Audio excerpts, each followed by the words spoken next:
So sit down with your teams, and I want to welcome everybody to the third annual Hamilton Wenham League of Women Voters Civics Meet. Looks like we have a great crowd, a full house tonight, which is fantastic. My name is Daisha Rubel, and I'm on the steering committee of the Hamilton Wenham League of Women Voters. One important housekeeping matter to help minimize technical glitches, which you may remember from last year. Please shut off the Wi-Fi on your electronic devices, okay? Because that will help, will help the iPads work better. Okay, so if everybody could just take out their phone and switch the Wi-Fi off, we would really appreciate that. Okay? Thank you. Before we get started, I want to thank our awesome Civics BA team, led by our Queen Bees, MJ Brown and Carrie Jelsma. And we also have a lot of other leaguers here tonight on teams and helping out. So if all the leaguers could stand up or wave their hands. A lot of us here.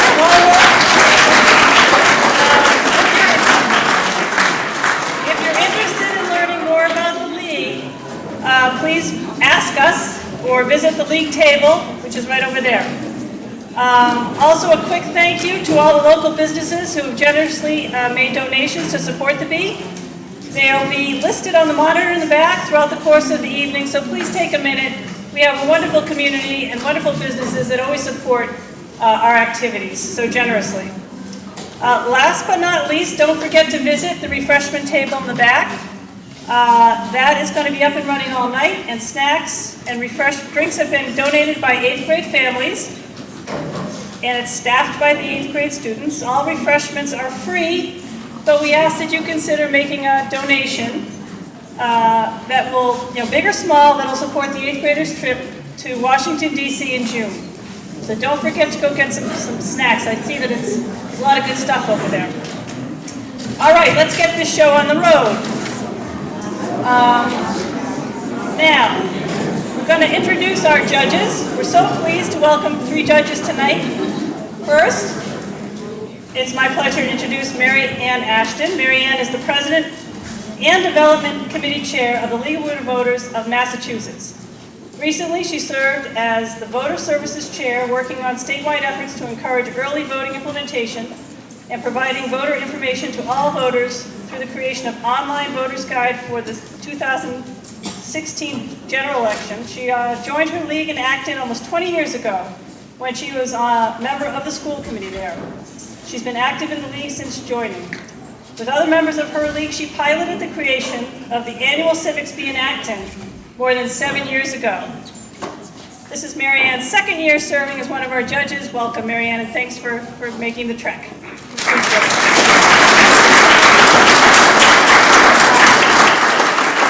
Next, we have Heather Cirillo. Heather is the president of the Community House Board of Directors and the treasurer for the Friends of Winthrop. Heather resides in Hamilton with her husband and 2 daughters, who I'm sure are going to make up Team Cirillo in a few years. So welcome to Heather.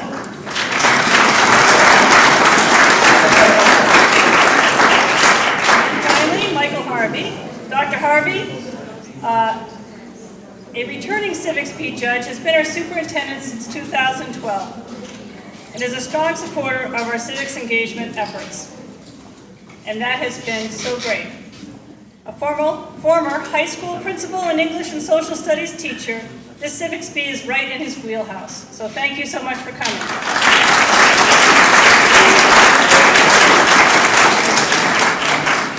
And now it's my pleasure to introduce Mr. Nick Cristano, social studies teacher by day at the high school and our master of civics at night.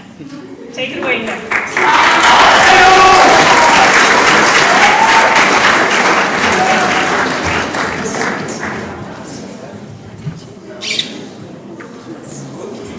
Good evening, everybody. Once again, my name is Nicholas Cristano. I teach history over at the high school. And I'd like to take this moment to thank Daisha Rubel, MJ Brown, League of Women Voters for putting on this event. It's a great event. Many thanks to our tech staff, without whom this evening would not be possible, and our judges for taking time out of your evening to be here. And of course, all of you who are coming here to show your civic pride and hopefully demonstrate your robust civics knowledge. The first 2 rounds use the Kahoot app on an iPad. And we had some technical issues last year, so please once again turn off Wi-Fi on your phones. Apparently, phones connecting to Wi-Fi mid-round can boot the iPads off. Furthermore, we don't want to make sure that nobody's cheating. That certainly helps address that. If your team's iPad gets kicked out, we have a backup paper answer sheet and felt tip pen on each table. So take a minute to fill in your team name and designate a team member to be ready to jump to the paper version should your iPad fail.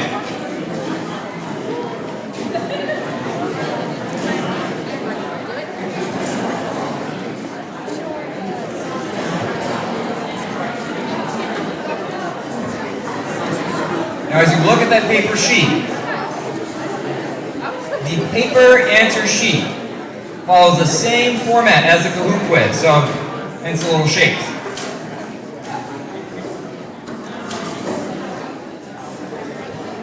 Just mark your answer clearly and double check that the question numbers line up. It's sort of like filling in a bubble on a Scantron sheet. Kids, if you don't know what that is, you're going to find out. Now, very critically, if your iPad fails, flag one of our tech team to get it replaced. If your iPad fails, flag our tech team to get it replaced. If your iPad fails, flag our tech team to get it replaced. Any questions? Okay. So, while they pass out the iPads, what we will do is have a warm-up round to familiarize you with the Kahoot app. What will happen is you'll see the question, and I will read the question to you. Then you'll see the answer choices. You'll have 5 seconds for team talk before answers are selectable. So you have a little bit of time to deliberate.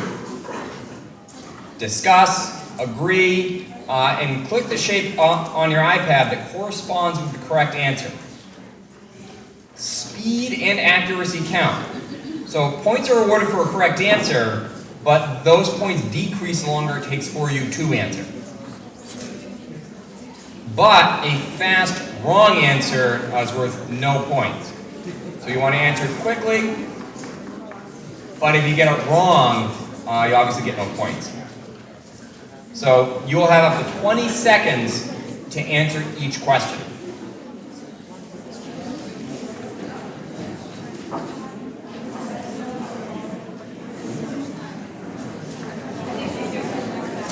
Okay.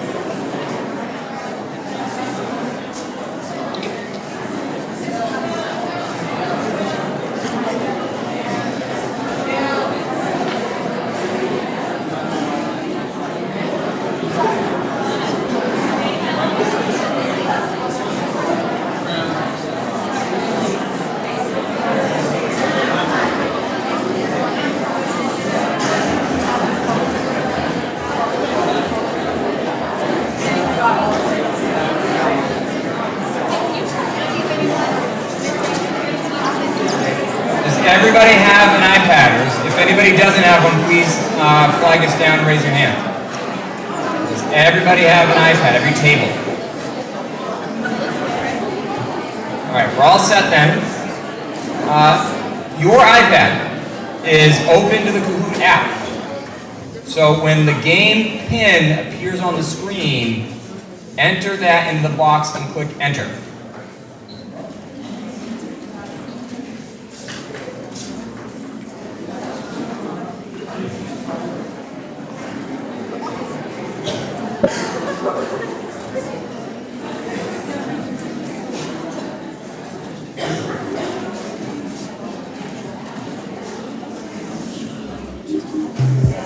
Alright, so there's the pin. Enter your team name, hit enter. Then enter your team name as it appears on the table tent in front of you. There's a character limit, so we've assigned nicknames for some teams that had names that were too long. Then you can enter player nicknames or initials for your team and use the add button to add a fourth player.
Ready?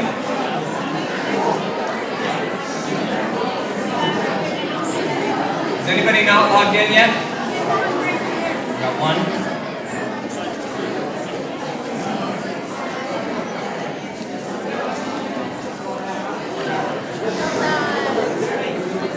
Alright, so here's the warm-up. Make sure everybody's comfortable with the app. It's no pressure, these are easy questions. First question, what day is this? First question, what day is this?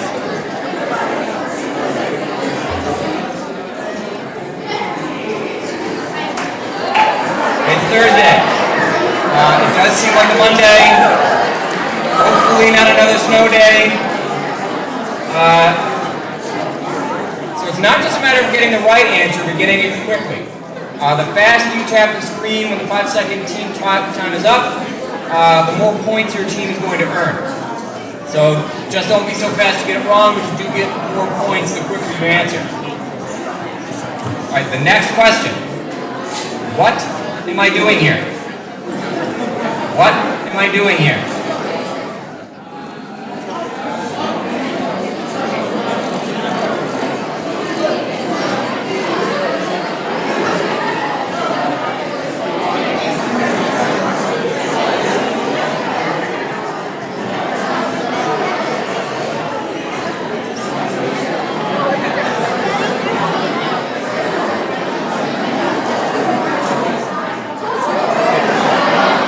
There are two acceptable answers.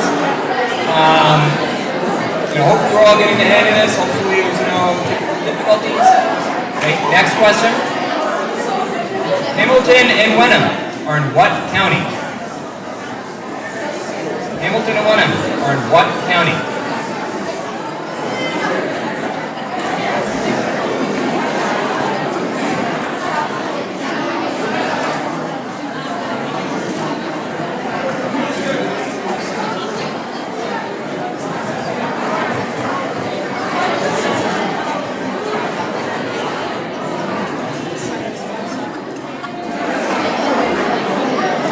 Essex County. Okay. Next question is, if I don't like what's going on in my country, what should I do? If I don't like what's going on in my country, what should I do?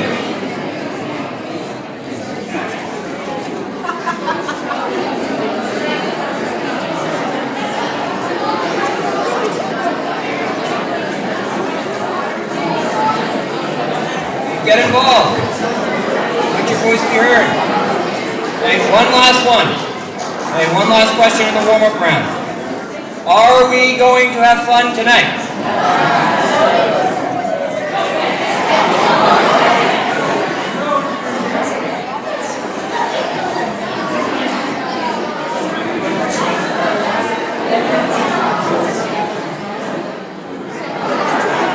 Alright, we would have accepted yes or heck yes. Alright, with that, let's move on to the real thing.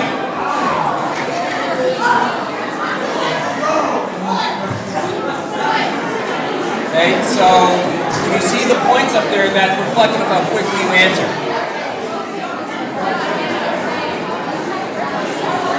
Now we're going to move on to round one, the official round one.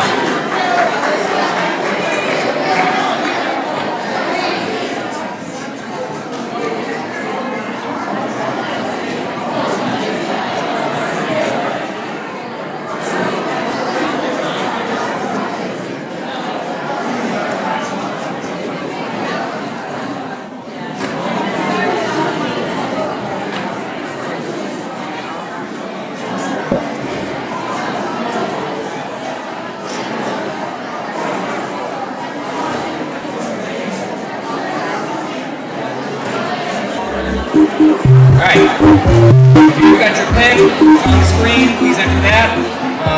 Like we did in the practice round, if your team name and player names.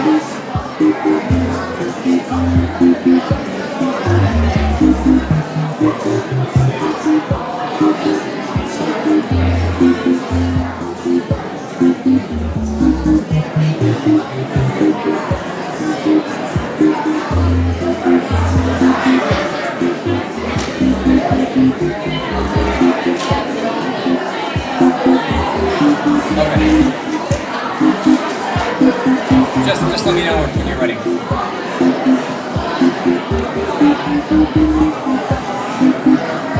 Okay. Is everybody all set? Is everybody in? We've got one group that we're waiting on.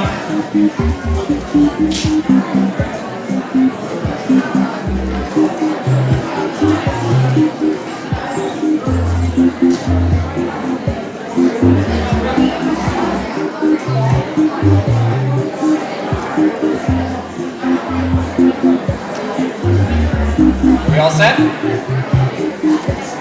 right, to kick off round one. Okay, we've got a special message and a question from Congressman Seth Moulton. Hi, I'm Congressman Seth Moulton, and welcome to the League of Women Voters Civics Week. This is a wonderful annual tradition in our district, and there's never been a time like now when civics is more important. I think we all feel unease at what's going on in Washington, how our political process is broken, and partisan gridlock has never been worse. We have a presidency that seems intent on dividing us even more, even when it comes to issues like gun reform, where Americans ought to be able to come together with different perspectives to make our communities safe. You know, I've been fighting for gun reform for a long time, as someone who had to use a gun, an assault rifle even, in combat. I don't think those weapons of war have any place in our schools or on our streets. And when 97% of Americans say that we ought to have universal background checks on guns, 97% of Americans, Democrats, Republicans, Independents, across the political spectrum can agree on making sure gun purchasers have background checks. It's just a shame that partisan divides in Washington prevent us from getting anything done on that issue. We've got to make our schools and communities safer. So understanding these issues, understanding the civic dialogue that has to take place in our communities and in Washington is more critical now than ever. So thank you so much for being a part of this process and being a great part of this event. Now it's my honor to kick off the event with the first question. My predecessor was someone who was much more famous than I am. He was one of the first congressmen in this district. His name was Elbridge Gerry. Now, there's a political process called gerrymandering. Yes, the rest of the country has messed up his name. His name is Elbridge Gerry, but the process is called gerrymandering. We talk about it a lot today. What exactly is gerrymandering? That's your first question. Good luck. All right, so first question, gerrymandering is drawing congressional districts to do what?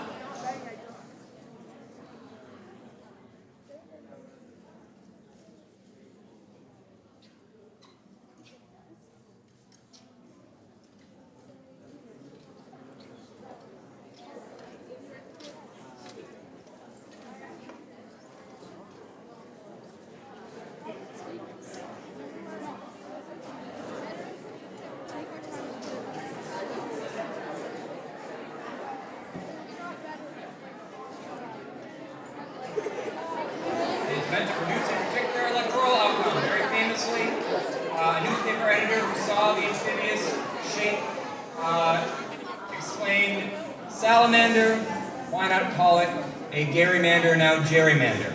And the term stuck. All right, next question is, how many congressional districts are there in the United States? How many congressional districts are there in the United States?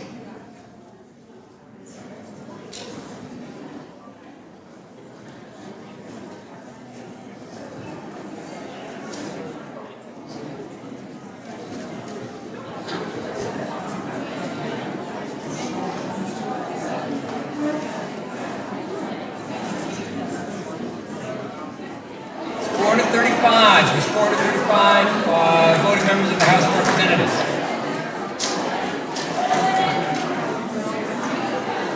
All right, your next question is, how are congressional districts allocated among the states? How are congressional districts allocated among the states?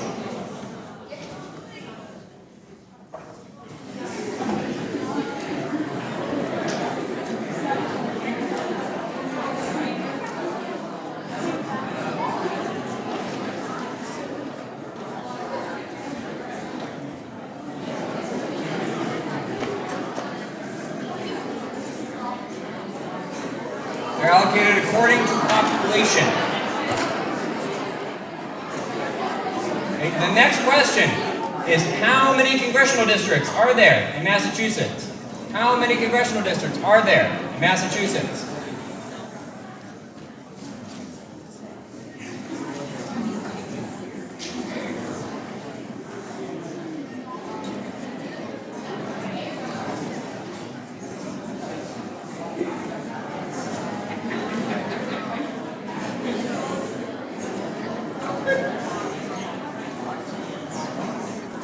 There are currently 9. There are currently 9 congressional districts. Now, that number could change.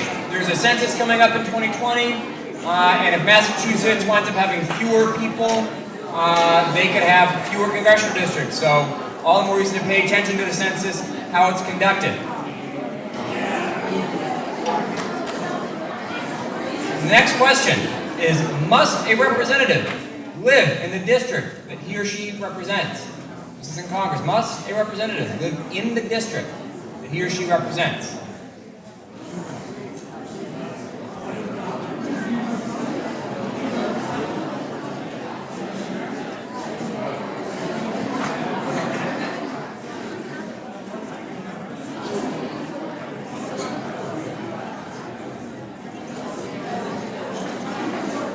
The answer is no, they don't.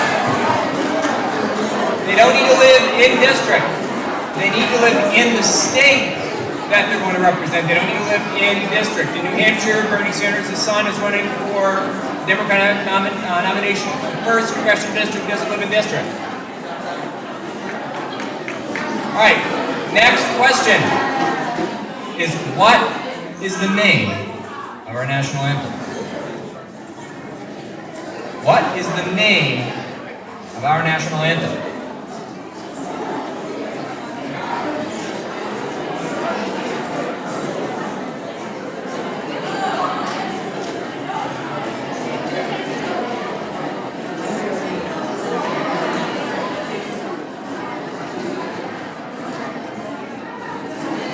It's a Star-Spangled Banner.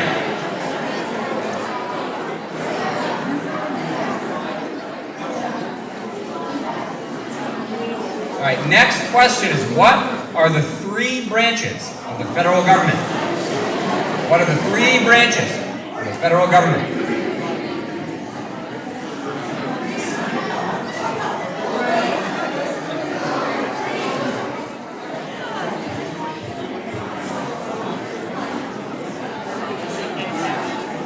It is the legislative, executive, and judicial branches. The 3 branches of the federal government. Now, next question is, in what year was the Constitution of the United States written? In what year was the Constitution of the United States written?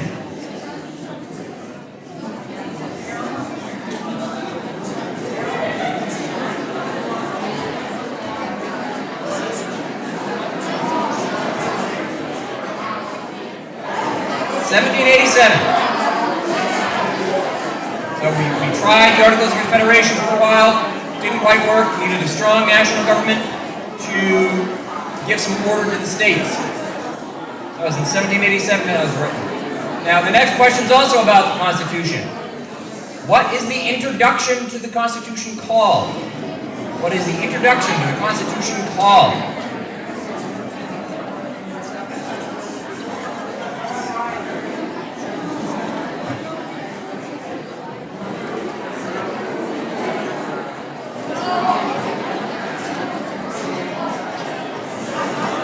It is the preamble.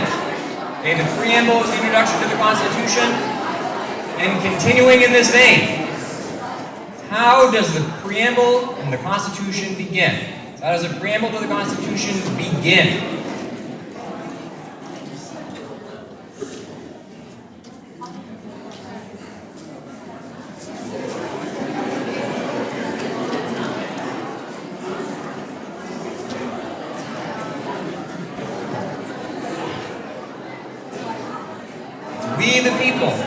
We the people, order to form into a perfect union. Now, speaking of the Constitutional Convention, next question is, where did the Constitutional Convention meet in 1787?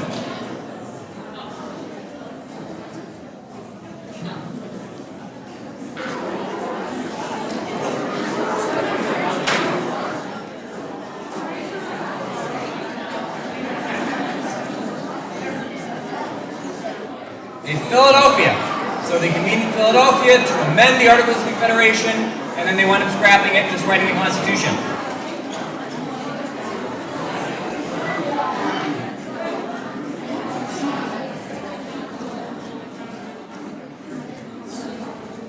Team No Homework, doing well. Next question is, in what year was the Bill of Rights adopted?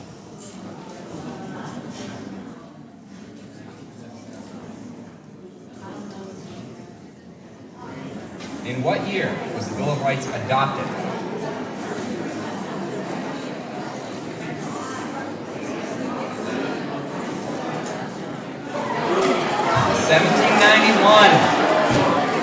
It was not part of the original Constitution. They were written up as part of the ratification process.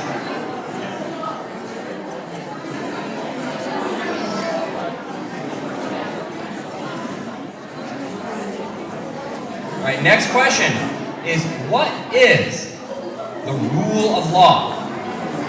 What is the rule of law?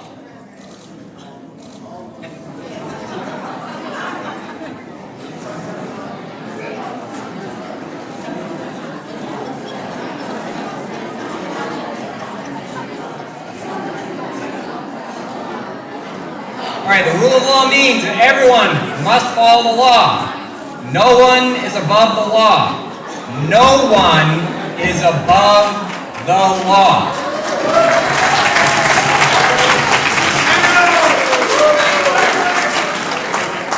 That includes you, Team No Homework. Now, speaking of the Constitution, our next question is, the Constitution makes reference to which crimes? The Constitution makes reference to which crimes?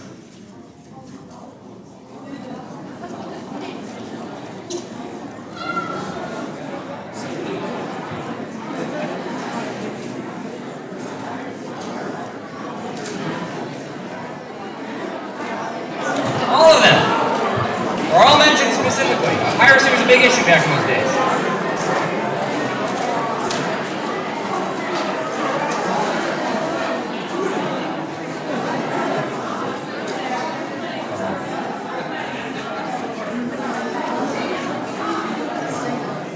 All right.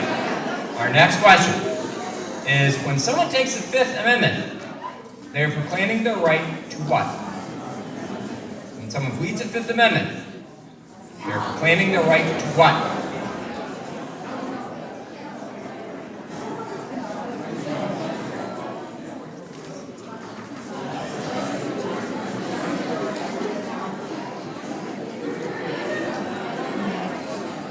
Reading the Fifth Amendment means that you can refuse to answer questions that might incriminate you.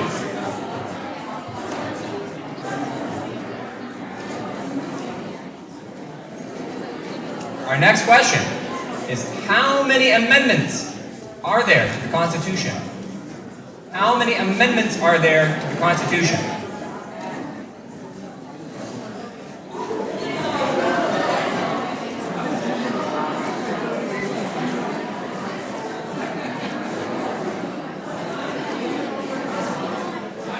There are 27 amendments to the Constitution.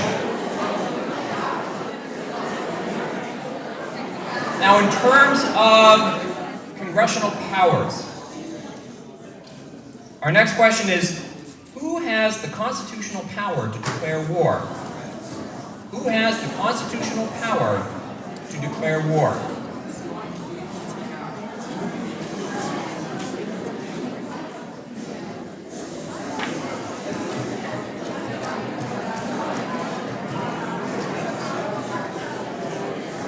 It is Congress. Congress is who officially, according to the Constitution, declares war.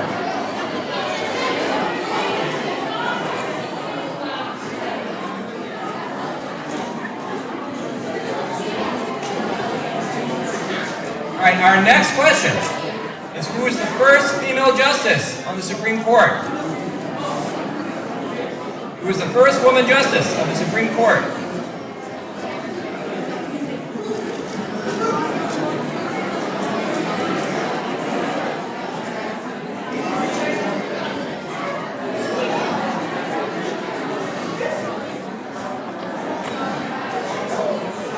Sandra Day O'Connor.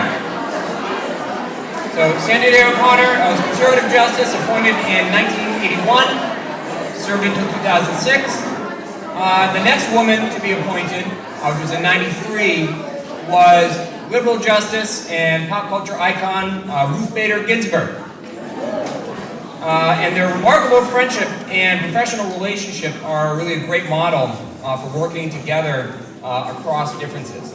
Collegiality is something that's very much favored amongst the Supreme Court justices. Now, our next question is much more local. What is the governing body or the executive branch of each of our two towns called? What is the governing body or the executive branch of each of our two towns called?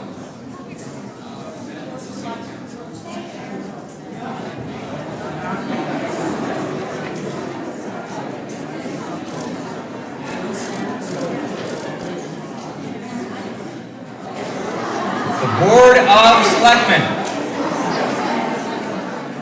The Board of Selectmen is the governing body or the executive branch of each of the towns of Hamilton and Wenham. Now, our next question is, what is town meeting? What is town meeting?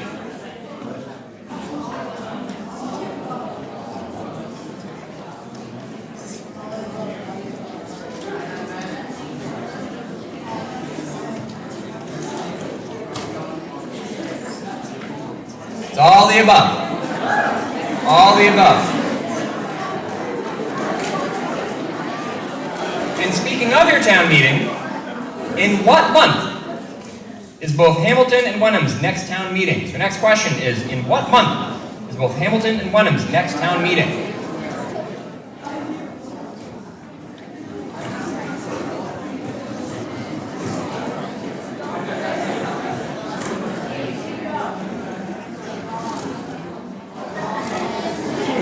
April. So hopefully there won't be a blizzard in April, and you'll have town meeting no problem.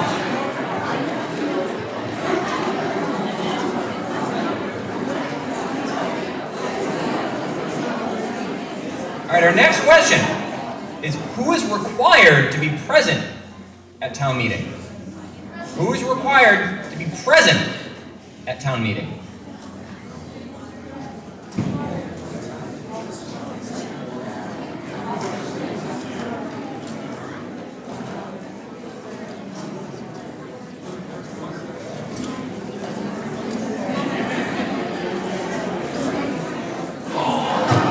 The town moderator, the town clerk, and a quorum of registered voters.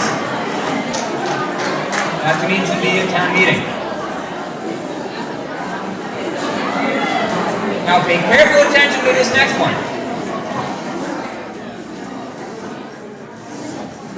Are registered voters who are eligible to attend town meeting and do not attend fined? Okay. Are registered voters who are eligible to attend town meeting and do not attend fined?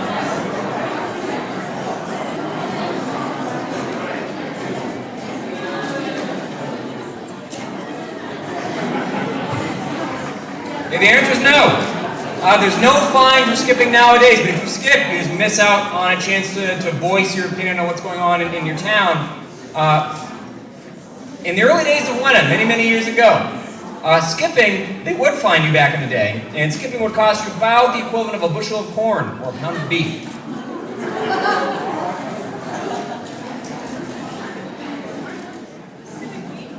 All right, our next question, also about town meeting. True or false? Town meeting is the only form of true form of democracy in the U.S. Town meeting is the only true form of democracy in the U.S.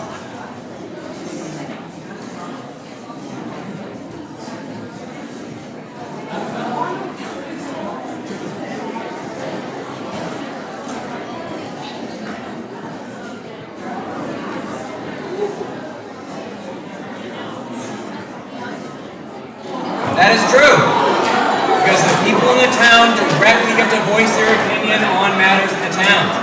At every other layer of our government, and in many other cities, they elect representatives to make decisions, whereas on a town meeting, people get to vote directly. So, Alexis de Tocqueville once said, "Town meetings are to liberty what primary schools are to science. They bring it within the people's reach. They teach men how to use it and to enjoy it." We would update it now to include men, women, and anybody else. Now, last question for round one. True or false? Hamilton and Wenham were once the same town. True or false? Hamilton and Wenham were once the same town.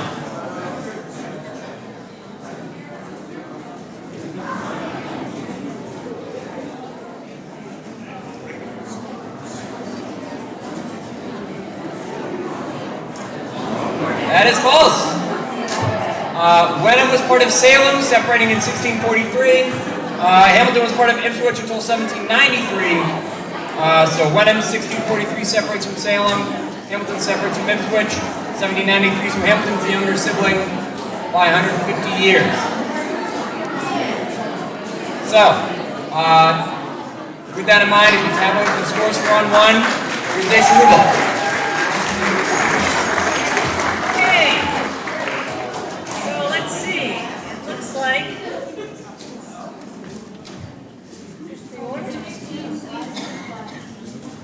Get results. Is that a first? Iconic tree, I can't see. There it is, okay. Iconic trio.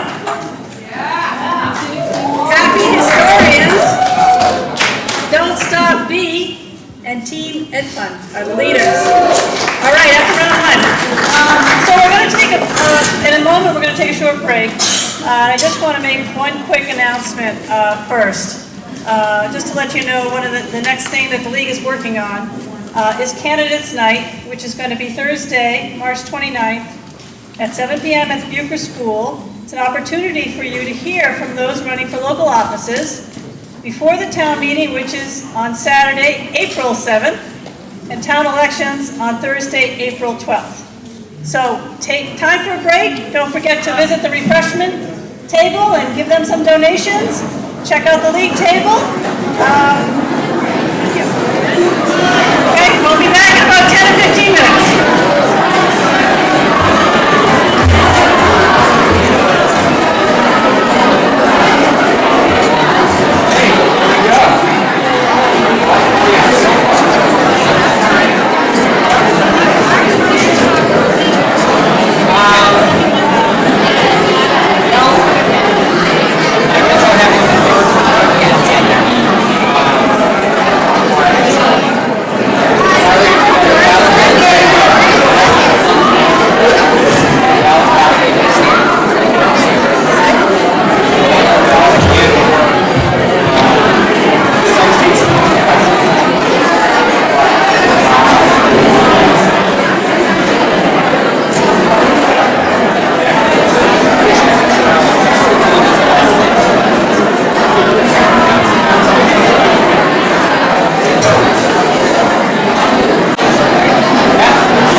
So we're going to go off script just a little bit, and I'm going to ask if Cameron Lake can come to the front of the cafeteria.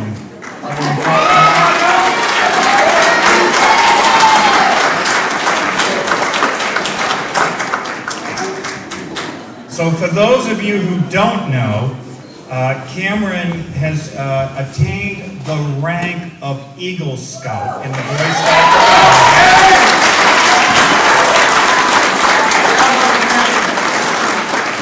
For those of you who don't know, 5% or less of those who actually get into scouting attain the rank of Eagle Scout. And Cameron is one of those 5% who have attained this prestigious award. And in scouting, when we recognize an Eagle Scout, we usually have what's known as an Eagle Scout Court of Honor, which we had recently, which I was not able to attend. So tonight, I want to recognize in front of your peers and in front of the communities of Hamilton and Wenham, this resolution from the Massachusetts House of Representatives congratulating Cameron Donald Lake on receiving the Eagle Award of the Boy Scouts of America. And it reads, whereas Cameron Donald Lake is a member of Troop Number 35 of Hamilton, Massachusetts of the Boy Scouts of America, and whereas Boy Scouts Cameron Donald Lake has earned the prestigious rank of Eagle Scout, and whereas the Eagle Award was presented a couple of weeks back, and whereas the exemplary Cameron Donald Lake has reflected great credit upon himself, his family, Troop Number 35, and the Boy Scouts of America, in addition to his community and the Commonwealth, therefore be it resolved that the members of the Massachusetts House of Representatives hereby join with his fellow Scouts, family, and friends, tonight, the community, in paying honor and tribute to Cameron Donald Lake for his splendid achievement in earning the rank of Eagle Scout of the Boy Scouts of America, and extend to him their sincere congratulations and best wishes for continued success in future endeavors, and be it further resolved that a copy of these resolutions be forwarded to the clerk of the Massachusetts House of Representatives, to Cameron Donald Lake. It's signed by our Speaker of the House. I hope that's not a question tonight, because if it is, I won't say what it is. And our clerk of the House, but it's offered by me with great joy, great pride, and with the utmost congratulations on a job well done.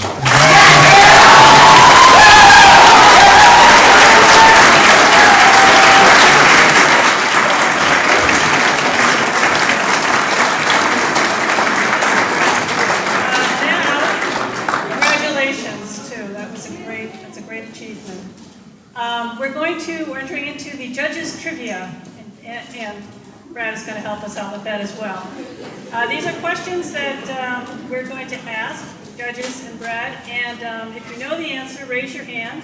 There are prizes involved here, and the person asking the question will select someone from the audience to answer it, and we'll keep asking until we get the right answer, okay? So my question is, the Massachusetts State Legislature is formerly known as the General Court, reflecting its former duties in the colonial era. It is comprised of two houses, the Massachusetts Senate and the Massachusetts House of Representatives. How many members does each chamber have? In the back. That is incorrect.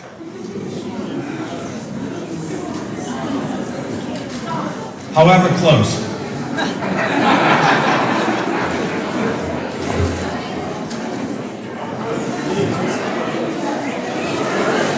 Wanna try it? Go ahead.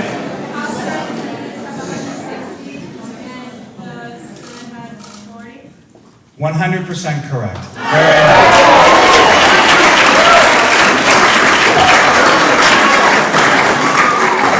Okay, now Heather Cirillo is up next. My question is more of a local question.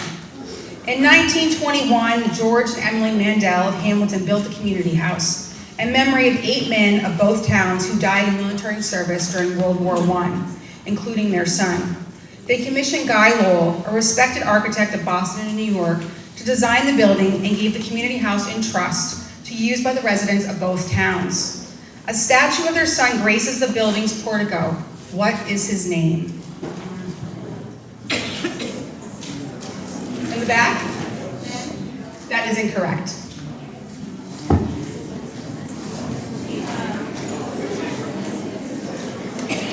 In the back? Oh, I can't hear you. That is incorrect. Oh, right here? George Prince. Incorrect. Oh, right here? That is correct. Congratulations.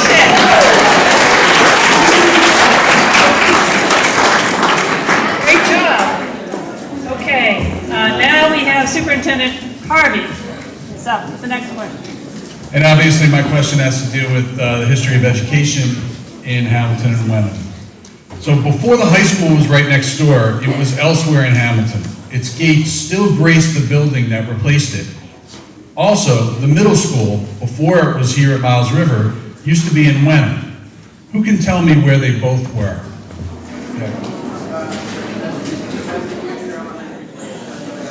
They were at Bessie Bucher. Both?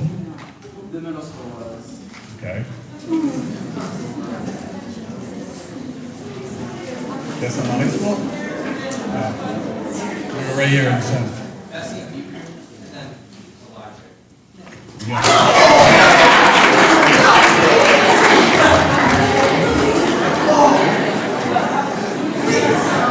Okay, now we have Marianne Ashton to ask the next question. Thank you. The League of Women Voters of Massachusetts is one of the oldest state leagues in the nation. When was it founded?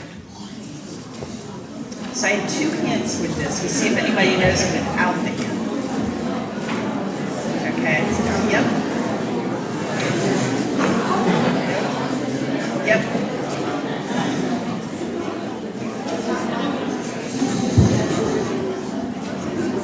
Okay, I'll give you the first hint. It was 3 months after the League of Women Voters itself.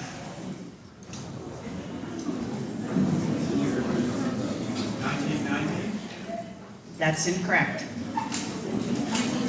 That's correct.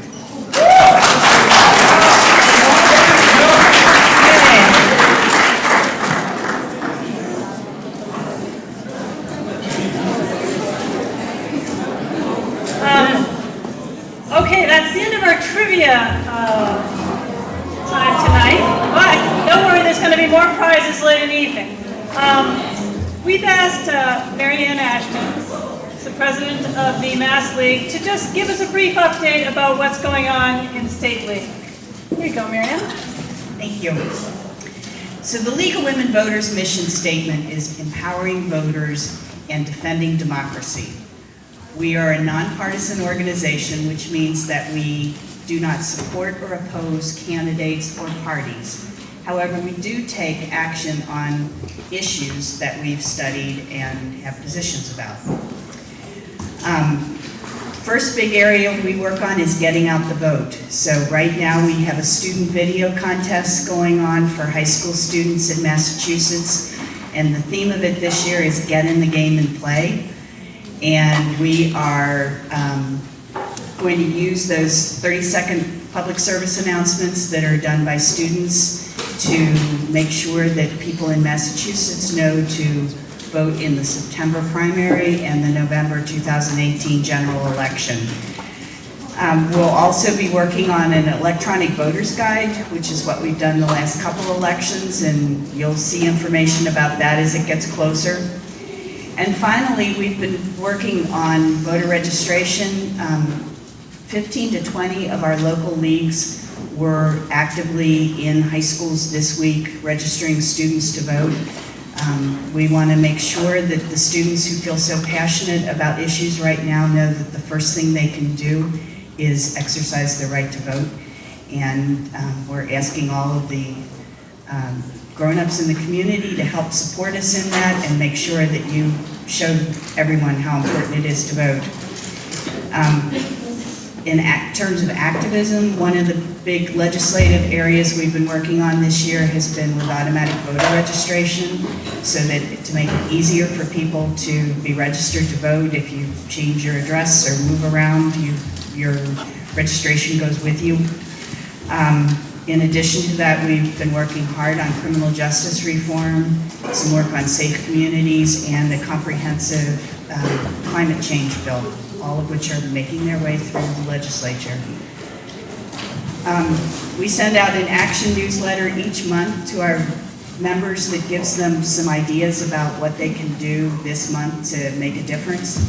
We have these cards that talk about one change and five simple steps. And the idea is that if each of us finds, time somewhere each week to do one thing, that cumulatively we will all be able to accomplish an awful lot. And you're lucky that you have such a great, strong league here in your community. Any of us would be happy to talk to you about joining the league, and we thank Hamilton Wenham for the work that they're doing. Thank you.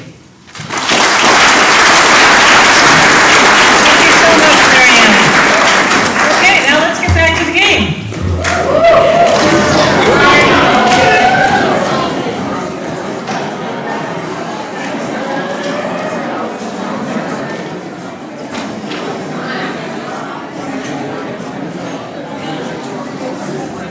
All right, round two coming up.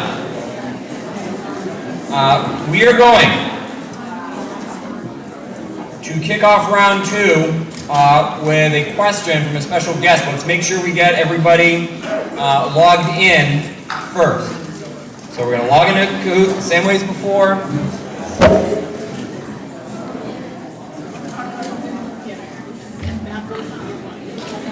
Yes. And while we wait for the pin to show up, please remember to turn off the Wi-Fi. We don't want to lose any iPads. So please make sure if you turn on your Wi-Fi, check the latest breaking news. Make sure that you've turned off your Wi-Fi.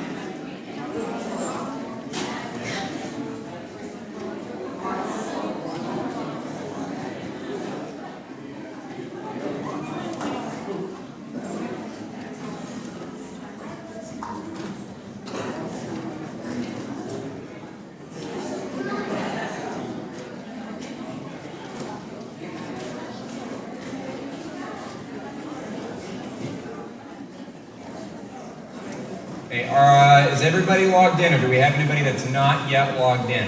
We got one group. Okay, waiting on a couple groups.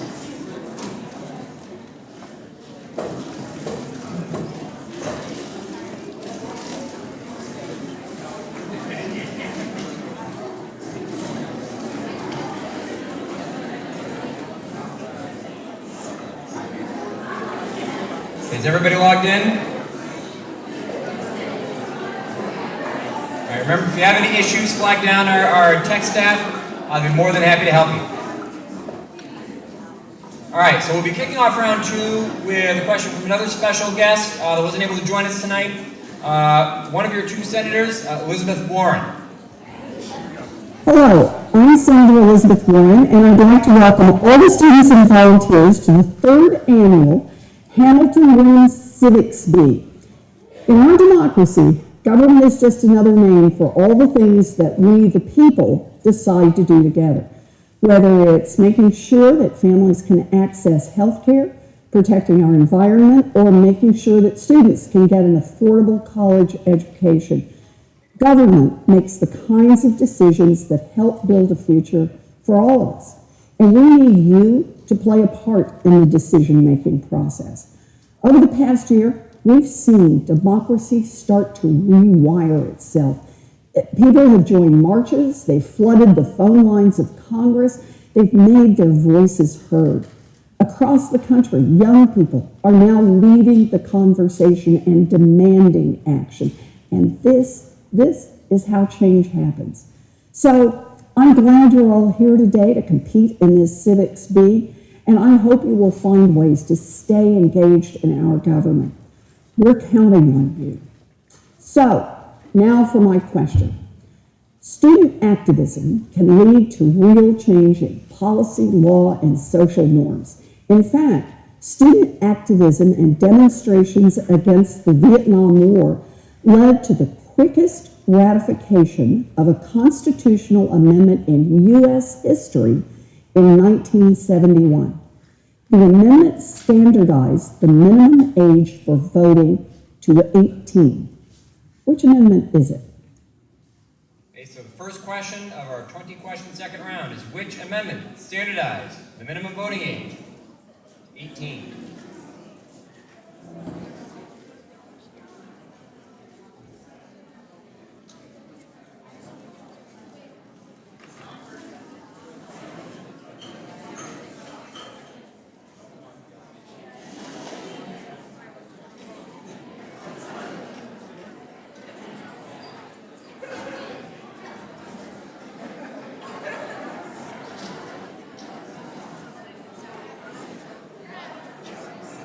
The 26th Amendment. So it really was led by students. It was proposed in March of 1971 and ratified in July 1st of that same year. So it's a mere 3 months and 8 days. By contrast, the 27th Amendment, the most recent one, dealing with congressional pay, took 202 years, 7 months, and 12 days. Perhaps not quite so surprising. Okay? The next question is which of these amendments to the Constitution does not address or guarantee voting rights? Which of these amendments to the Constitution does not address or guarantee voting rights? Please don't blurt out answers, you're only helping the other team.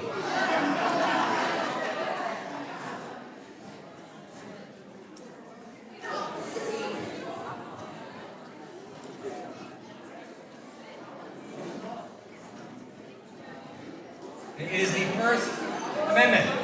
First Amendment deals with speech, press, religion, assembly, petition government for redress of grievances, but it doesn't address voting. Our next question. The 1965 Selma to Montgomery March was to bring attention to what? The 1965 Selma to Montgomery March was to bring attention to what?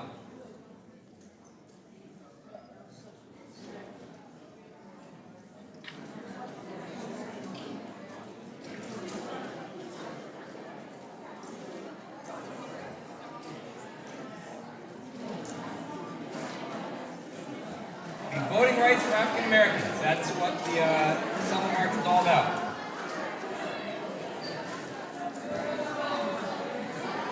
Okay. Our next question. Which activist leader is not paired with the cause he or she is associated with? Which activist leader is not paired with the cause he or she is associated with?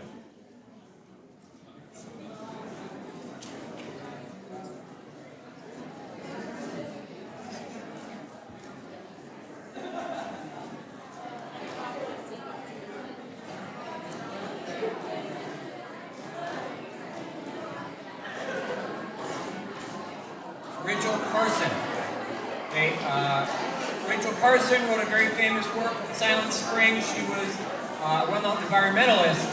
It was Fred Korematsu who advocated for Japanese American rights and was the lead plaintiff in the Supreme Court case that dealt with the internment of Japanese Americans.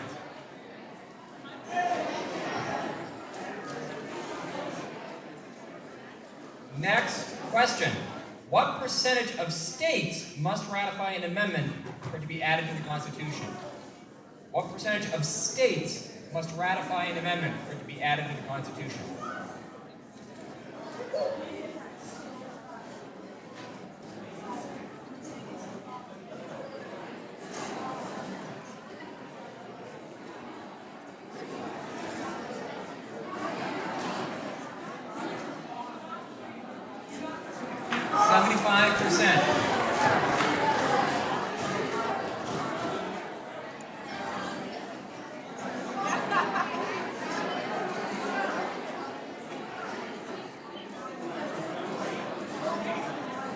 Our next question is, which case established that the Supreme Court can rule on the constitutionality of laws? So, which case established that the Supreme Court can rule on the constitutionality of laws?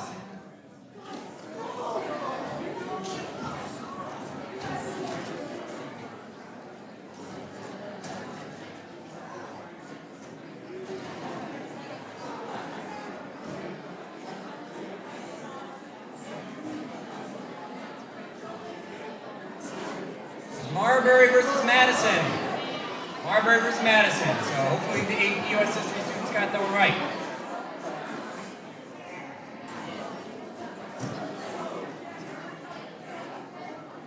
Now, this is a very timely question, kids, so you might want to pay attention.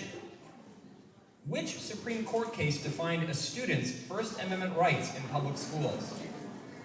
Which Supreme Court case defined a student's First Amendment rights in public schools?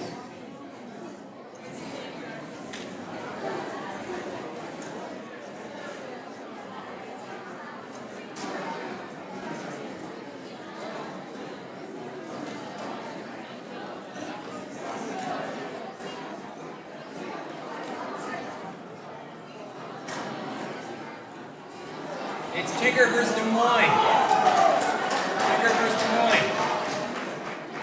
A student wore an armband to protest the Vietnam War.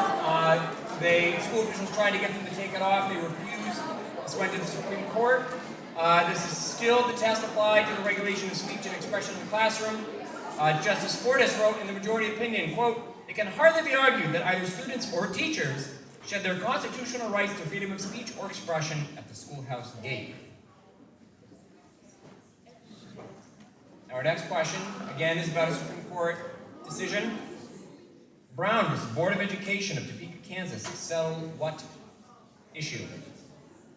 Brown versus Board of Education of Topeka, Kansas, settled what issue?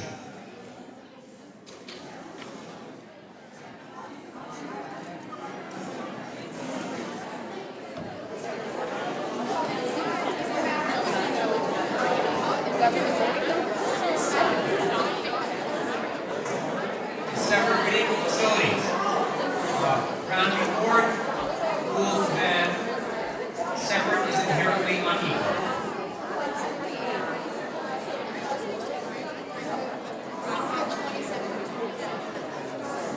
Next question. The ruling in the 2010 Citizens United versus FEC case allows corporations and unions to do what? The ruling in the 2010 Citizens United versus FEC case allows corporations and unions to do what?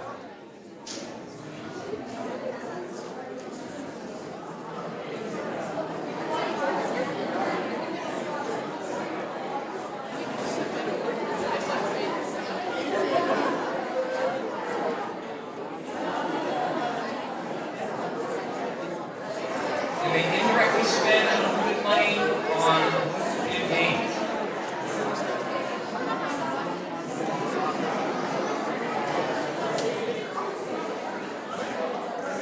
Now, can we go to the Supreme Court? Our next question is, who nominates Supreme Court justices to the bench? Who nominates Supreme Court justices to the bench?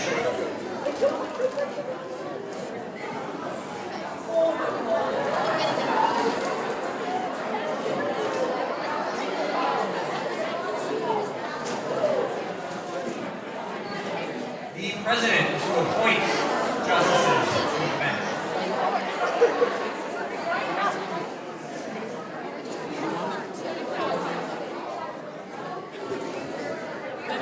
Our next question is who appointed the first female justice to the Supreme Court?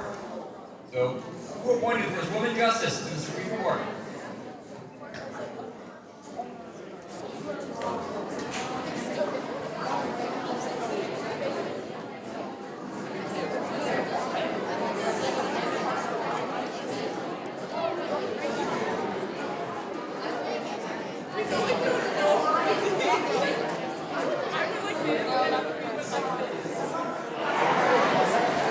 Ronald Reagan appointed the first female justice to the Supreme Court. Our next question, also about the Supreme Court. How long do Supreme Court justices serve on the bench? How long do Supreme Court justices serve on the bench?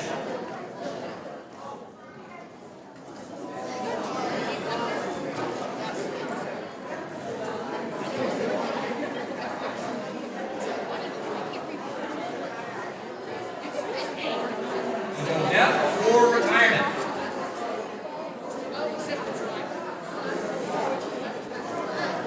Our next question is, why are there 9 Supreme Court justices? Why are there 9 Supreme Court justices?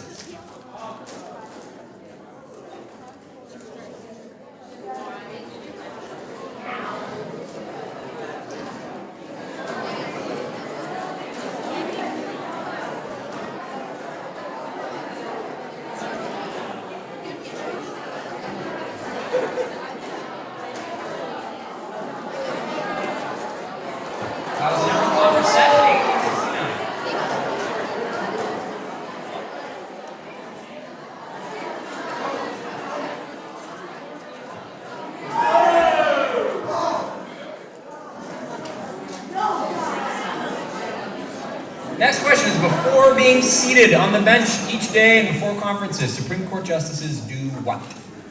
Before being seated on the bench each day and before conferences, Supreme Court justices do what?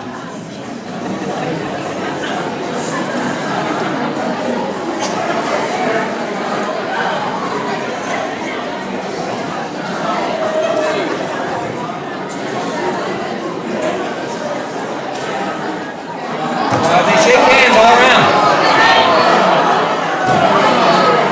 So, Chief Justice Melville Fuller, initiated in the late 1800s.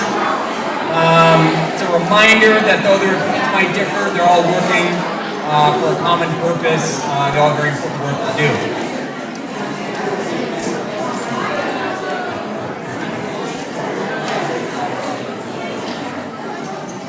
Our next question is, after George Washington, what president appointed the most Supreme Court justices?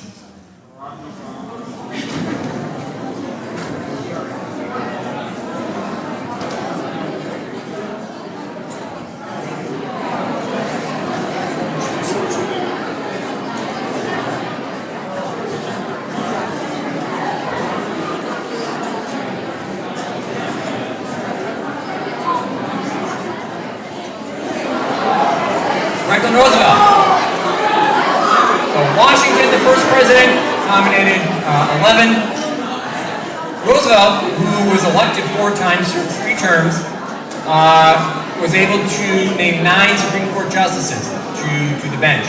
And you can no longer have somebody serve as long as FDR, thanks to the 22nd Amendment. Jimmy Carter, by the way, was the only president to serve a full term and not to have been named any Supreme Court justices. Poor Jimmy.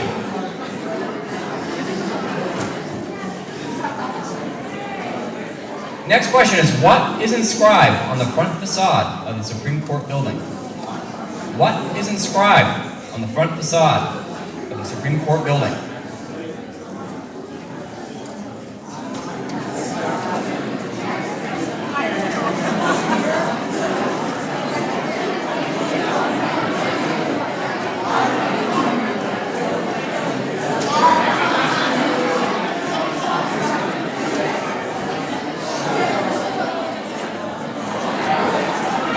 Justice under the law.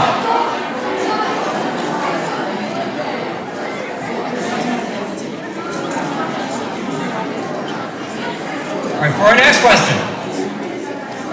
The phrase, government of the people, by the people, for the people, comes from what?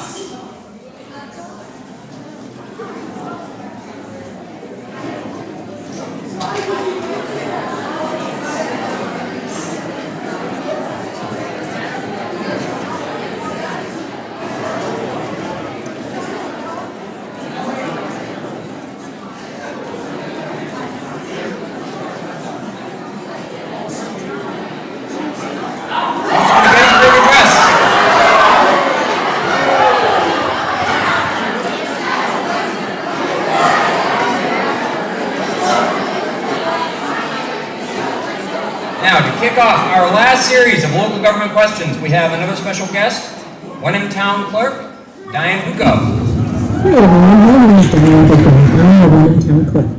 I'm the person you see at Town Hall when you need a birth certificate, marriage license, dog license, and a few other things. I keep the records for the town and I run all the elections. The next elections for the towns of Hamilton and Wenham is town meeting on Saturday, April 7th, and town election on Thursday, April 12th. Tomorrow is Friday, March 16th, which is actually the last day to register to vote to participate in these important events. Here is my question for the Civics Bee 2018. Which of the following statements about absentee voting is false? Good luck. So, which of these is a false statement about absentee ballots?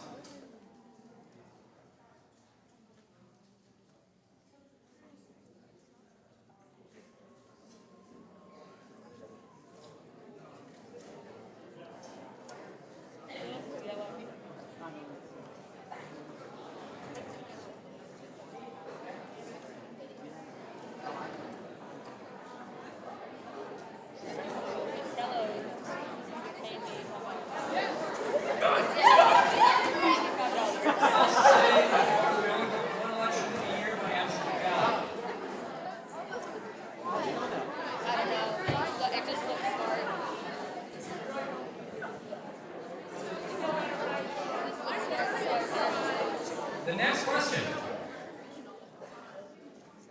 is, which of these is not a responsibility of the town clerk?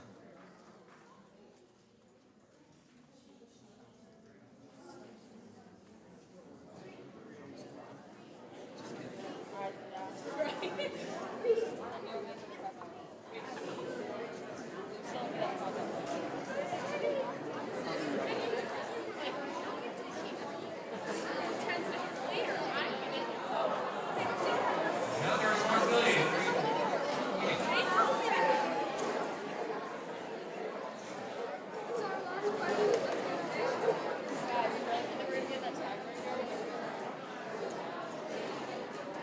Finally, our last question for the second round. Boards of Selectmen have several statutory responsibilities. Which of these is not one of them? Boards of Selectmen have several statutory responsibilities. Which of these is not one of them?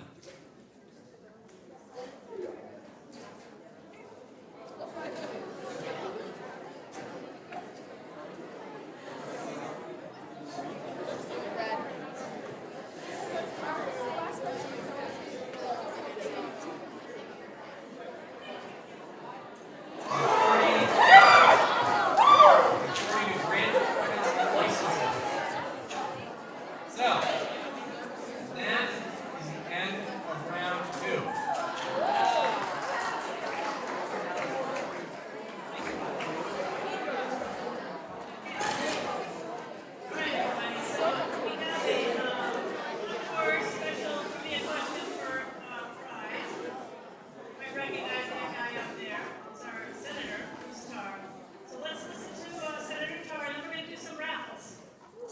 Hi, I'm State Senator Bruce Tarr, the Minority Leader of the Massachusetts State Senate, and I'm a champion of civics education in our schools because I believe that civics education is critical to our democracy, and so is civic engagement. So congratulations for being part of the Civics Bee. Now here's a question. Before a bill can become a law, it has to first be filed. Usually that's by a senator or representative. At a public hearing of the bill, who is allowed to share an opinion on its contents? Is it A, members of the press and media, B, members of the legislative committee hearing the bill, C, anyone that attends the hearing, D, lawmakers, or E, none of the above? Hi, I'm State Senator. Go ahead. Right there in that, UNC. Let's see. I think he says it. Or E, none of the above? I know what the answer is. It is C. So you win.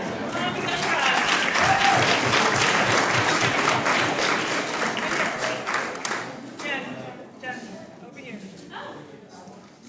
Okay, so now we have some, while people are tabulating the results, we have some door prizes. So, I'm going to ask the judges to pick a number. Everybody have the red tickets that they got when they signed in? Get out your red tickets, okay. We're going to do some raffles, we got some prizes.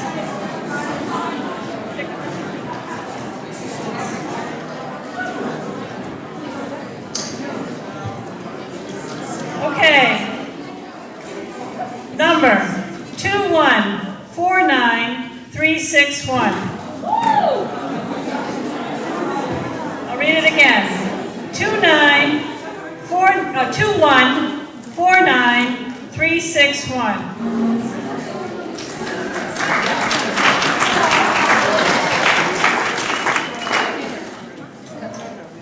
I think that's good. Okay, here we go. Okay, the next winner is 2149173. Great.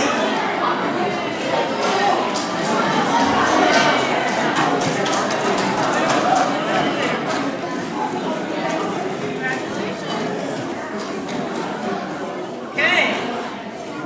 All right, the next one is 2149223. 2149223.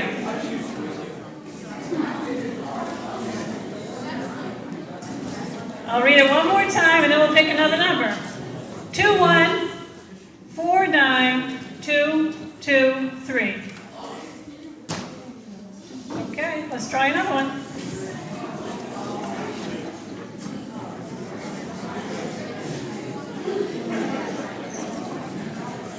All right. 2149234. Winner in the back. You see that? Okay. All right. We actually did. All right. Let's see. We're going to have someone in the audience pick. Anybody want to come up and pick?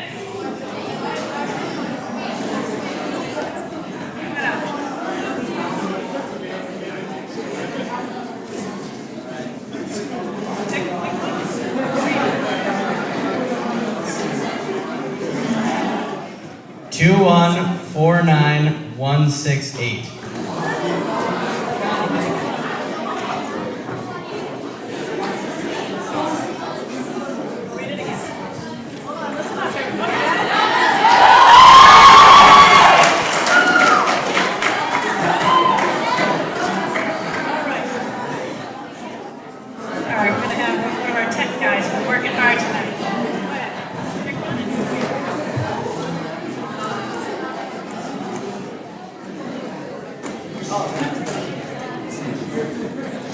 And the lucky number is 2149148.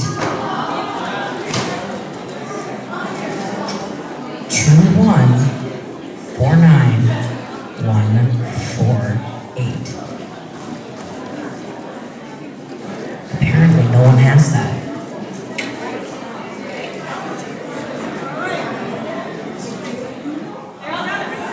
Congratulations, sir.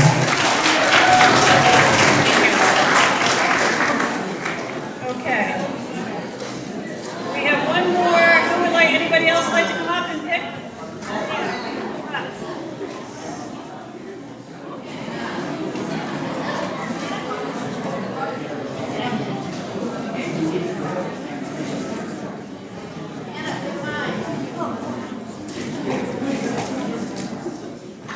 Two, 1, 4, 9, 3, 3, 5. 2, 1, 4, 9, 3, 3, 5. Okay.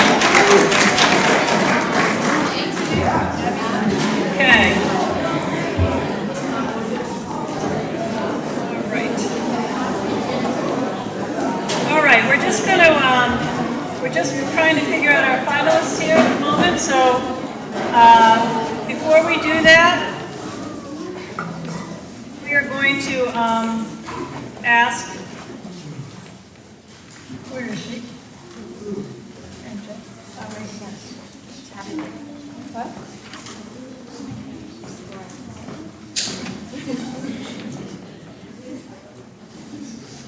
Hold on one second.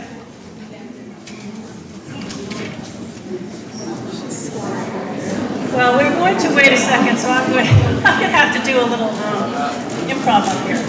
We're working on the scoring for the final round, and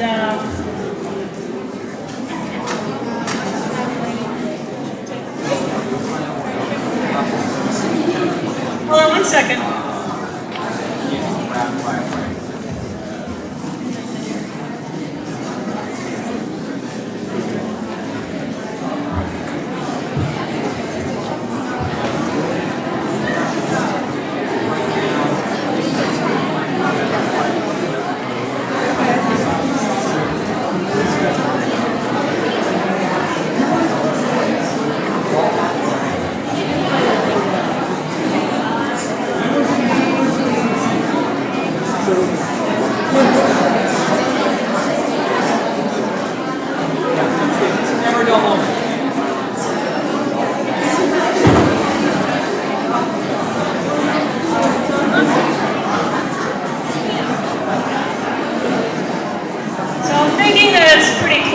Because there's some calculations going on in the back. But I just do want to reiterate some of the things that the League of Women Voters in Hamilton-Wyndham tries to do.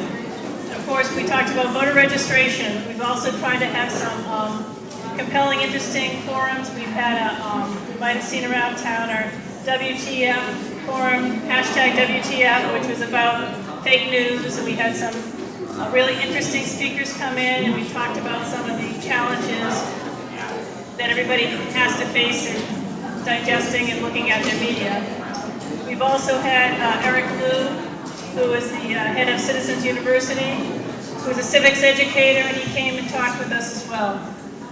We're trying to do things like that. Of course, we do candidates night, and we work to hopefully provide forums to people in town so they become more informed when they go to the voting booth. We're also open to any suggestions that people have about how we can be more proactive in town.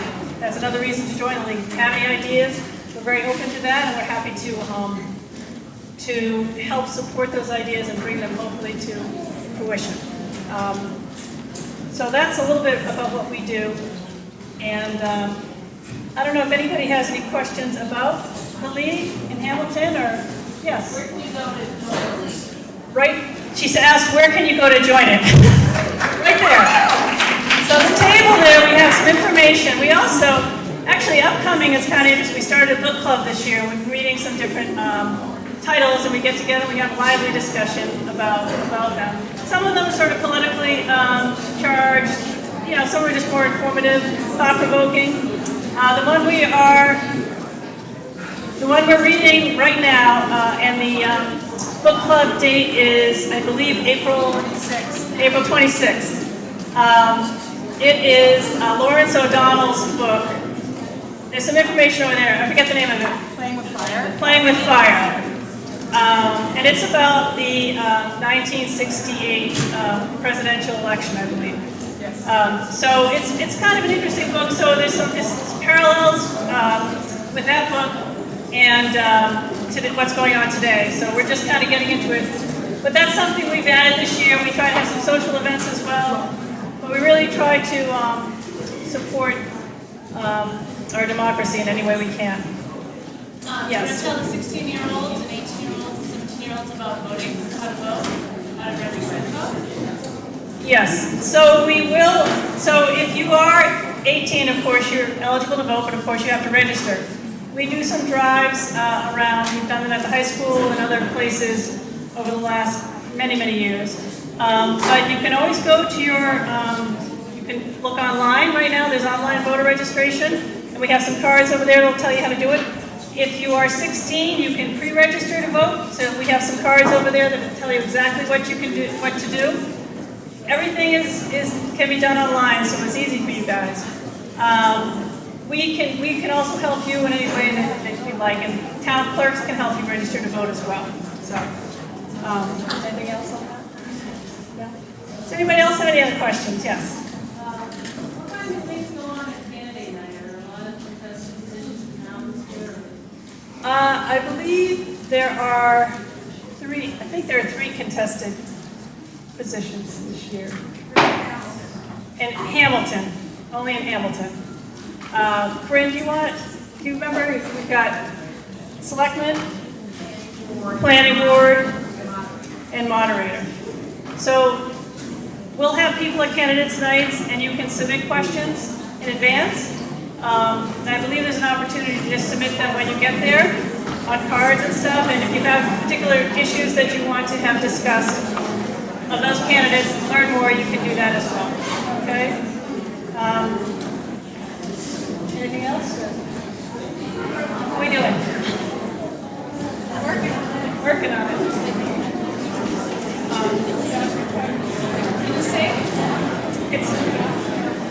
I will tell you only because I want to tell you guys something that I thought was really, really interesting. What happened in the last couple of weeks, the league was contacted by a student here at the high school and asked if we would support, they were going to do the 17-minute walkout yesterday, which unfortunately they couldn't do because of the snow day. I believe they're trying to reschedule it for next week. But I think many of us in the league, and I think Mary Ann mentioned it as well, but we're so pleased and happy that kids reached out to us and said, will you come and support us by having a registration drive during or right after the walkout. And we like to support all kinds of events like that. And again, we are very, very pleased and can't support their efforts enough. Because really it's about getting in the game. You sit on the sideline, you complain, oh yay. Oh my God. I know, sorry, okay. So, sorry. All right, Mary Jane Brown, our queen bee, who's supposed to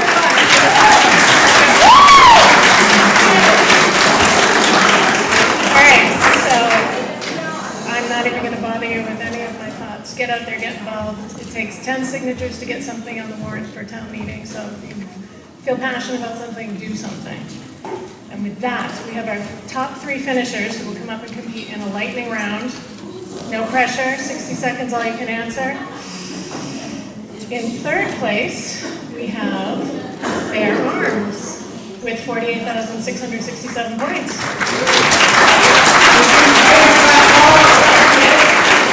In 2nd place, we have Name a More Iconic Trio with 52,062 points. And defending their title, in 1st place, we have the Civic Bee movie with 58,187 points.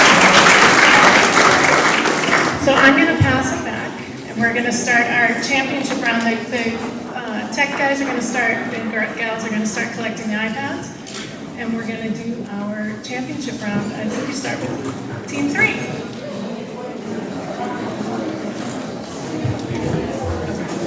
All right, Team 3. Come on up.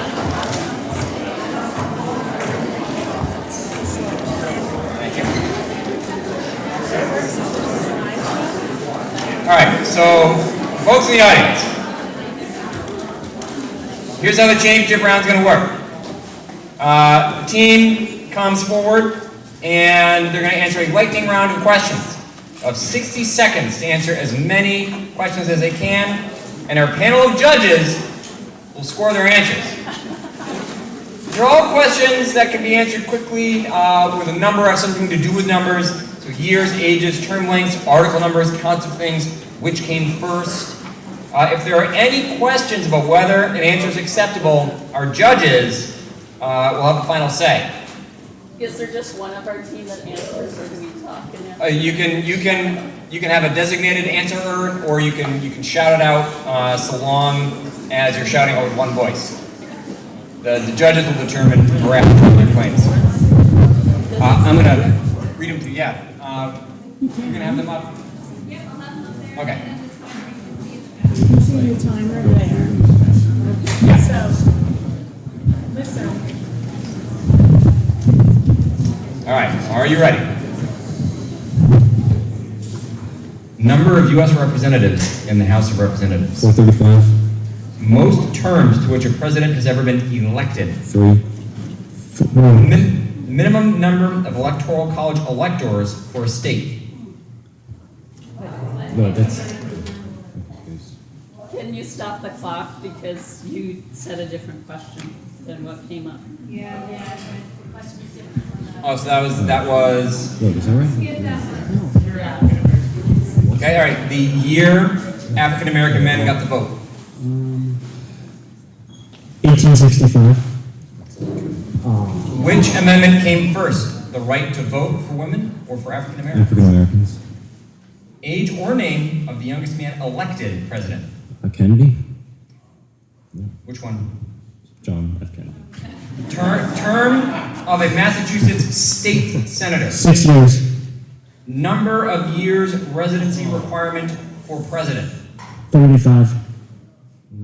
Number of presidents assassinated? 3. Article that creates the judicial branch? I'm gonna guess 2.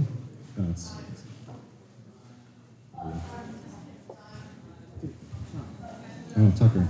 5. Time is up. That is it.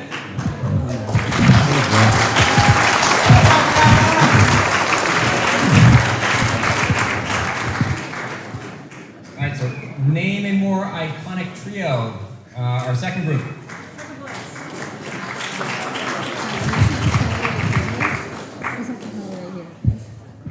I just want to say that these guys won the first annual Civics Bee, so we have a couple repeat.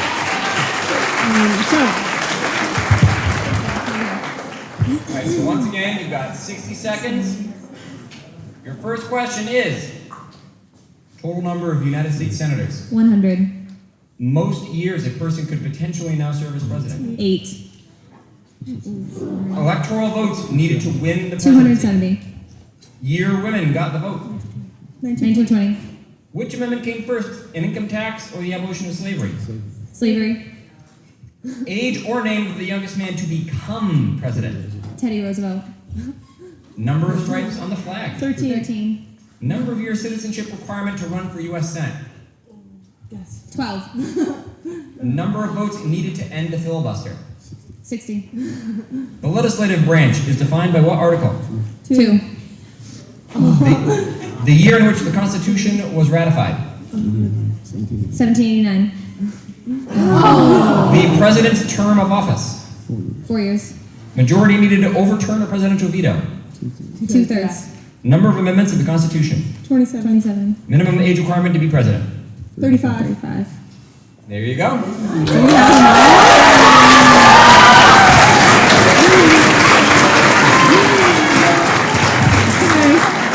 Nice job. Okay.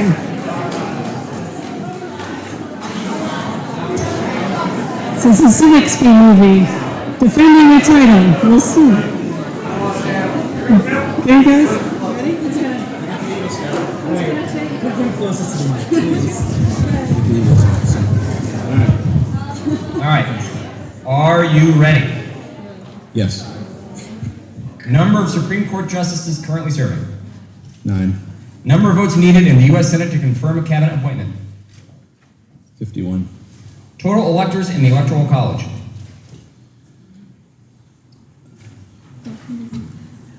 538. Year 18-year-olds got the vote. 1972. Which amendment came first, presidential term limits or repeal of prohibition? Repeal of Prohibition. Age or name of the oldest man to be elected president. Ronald Reagan. Number of stars on the flag. 50. Number of years citizenship requirement to run for U.S. representative. 5. What is the president's salary? $400,000 a year. The executive branch is defined by what article? 2. Year the Constitution was signed. 1789. U.S. Senator's term of office. 6 years. Majority for Congress to propose an amendment to the Constitution. 3/4. Time is up. All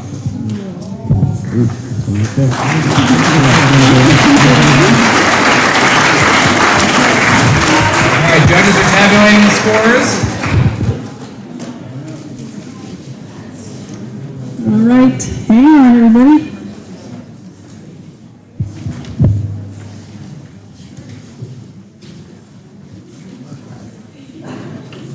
All right.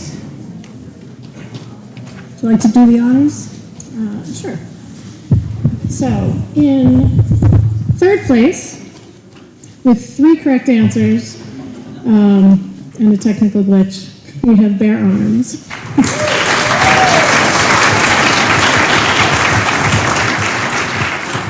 In second place, with 8 correct answers, we have the defending champs, Civic Movie. And in first place, the former Volleyball Harleys return as a name and more iconic trio in first place with 11 right.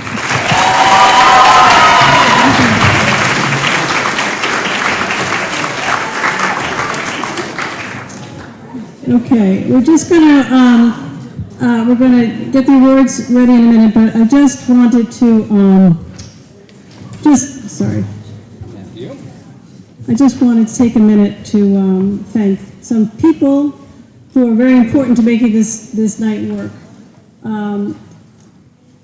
First, I'd like to thank our technology specialists here, Johanna Wilson and Donna Woolworth. I know Alan Topier as well has been here. There are a number of students from the high school help desk who've put a tremendous amount of time and effort in making this work. And I gotta tell you, it went on without a hitch tonight. So let's give them a hand applause. You guys.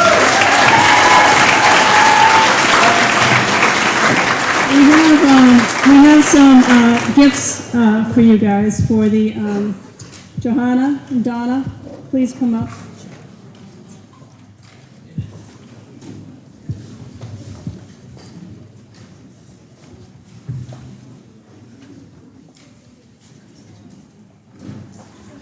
Okay. Also, thanks to our next generation leaguers, Margaret Brown and Emily Minster, who once again have been a great help in putting tonight together. We have a little something for you as well. We also would like to thank our judges. Michael Harvey, Marianne Ashton, Heather Cirillo, and also our Master of Ceremonies, Nick Cristano. We have a little something for you.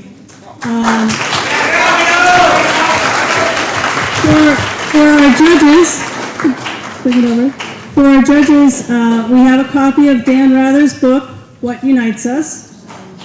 And for Mr. Cristano, we have a signed copy of The Common Good by Robert Reich. There are also some t-shirts in there, but if it's the wrong, we can exchange the sizes. We did our best, so.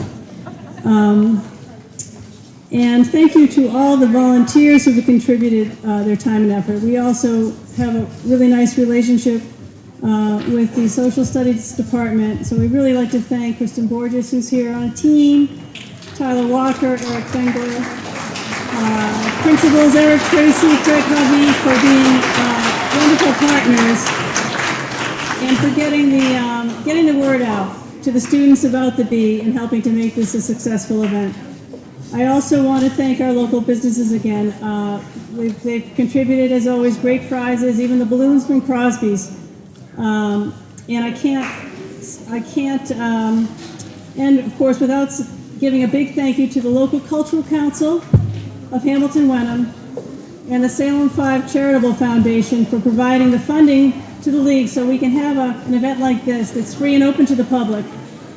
Without their generosity, this event wouldn't be possible.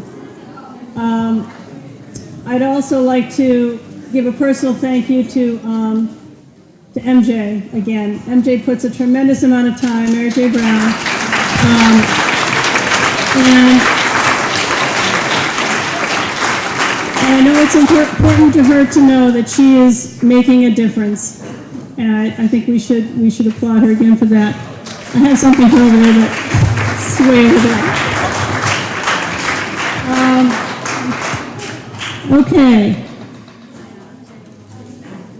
Are we ready for the presentation of the cup?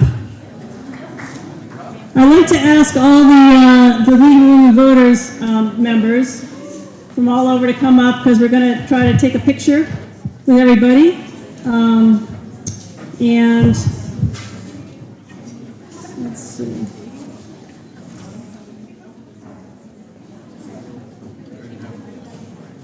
All right. Where's Nick? Nick's gonna. Nick, are you gonna do the presentations? I think. Yeah. Okay. Sorry. We're gonna start with the third place presentations. And by the way, I just want a quick thank you to everybody. Great job, everybody, tonight.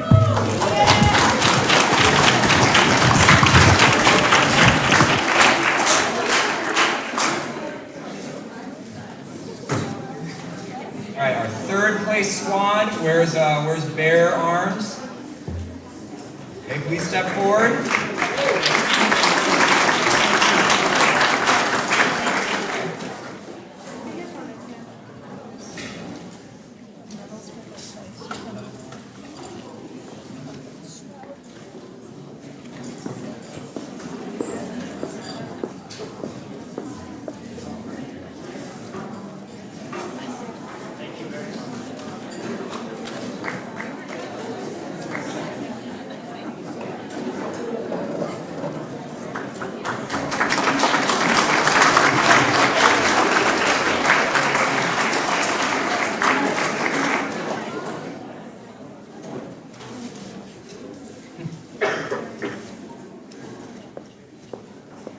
Ladies and gentlemen, Bear Arms. Thank you.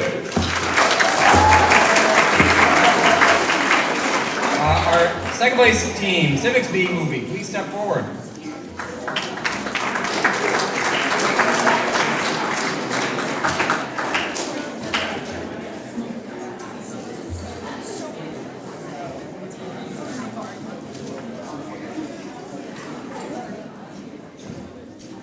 We added the medals this year because we were thinking about the Olympics. Thought it was a nice touch.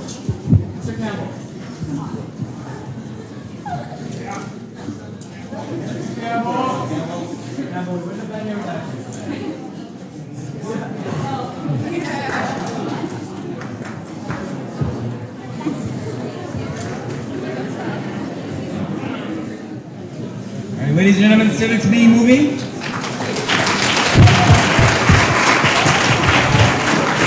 Our first place finishers, name a more iconic trio. Sadie, and Mr. Hankins.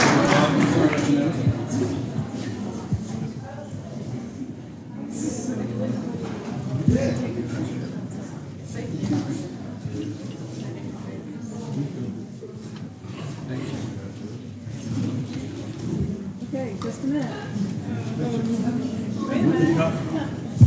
We also want to get a picture. We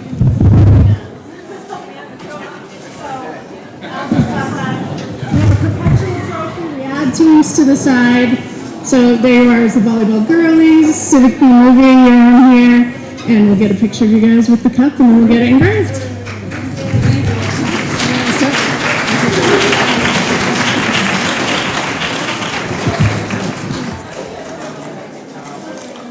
Yep, and then, let's see, judges table, and then closing remarks. Okay.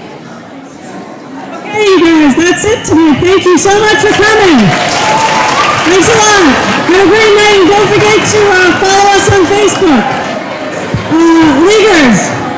Leaguers, come up. I'd like to get a...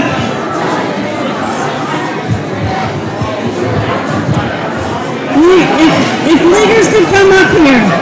Hey, you did well. I don't got no rise everyone. I was getting Carter down there. He got the mix it or the question. Good job. Let's get the winning team. Let's get on the steps here. Thank you, judges. Can you get people organized here? Thanks, guys.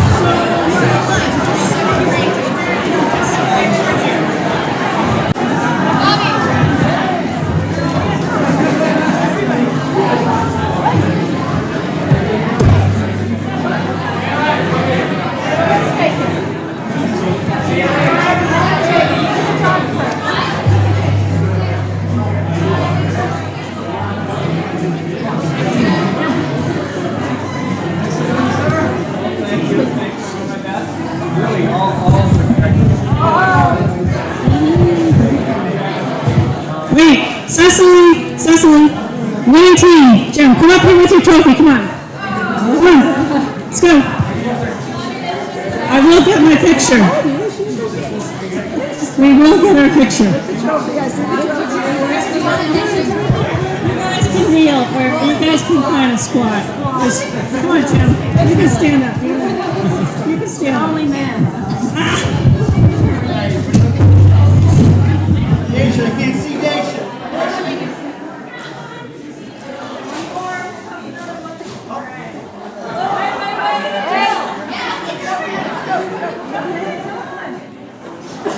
One more.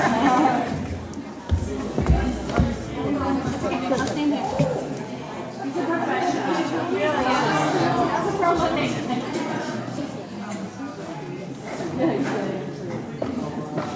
All right, look at the beat.